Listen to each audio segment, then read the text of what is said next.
বাবা মায়ের কথা উভয় পক্ষ নিয়ে মাঠে সাড়ে পাঁচে দাঁড়িয়ে যান।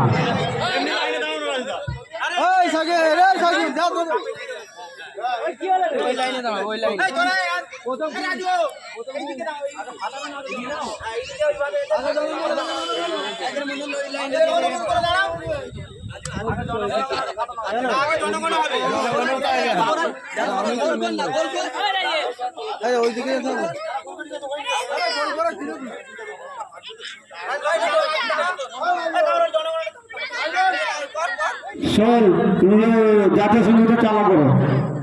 শোন জাতীয় সঙ্গীতটা চালু করো।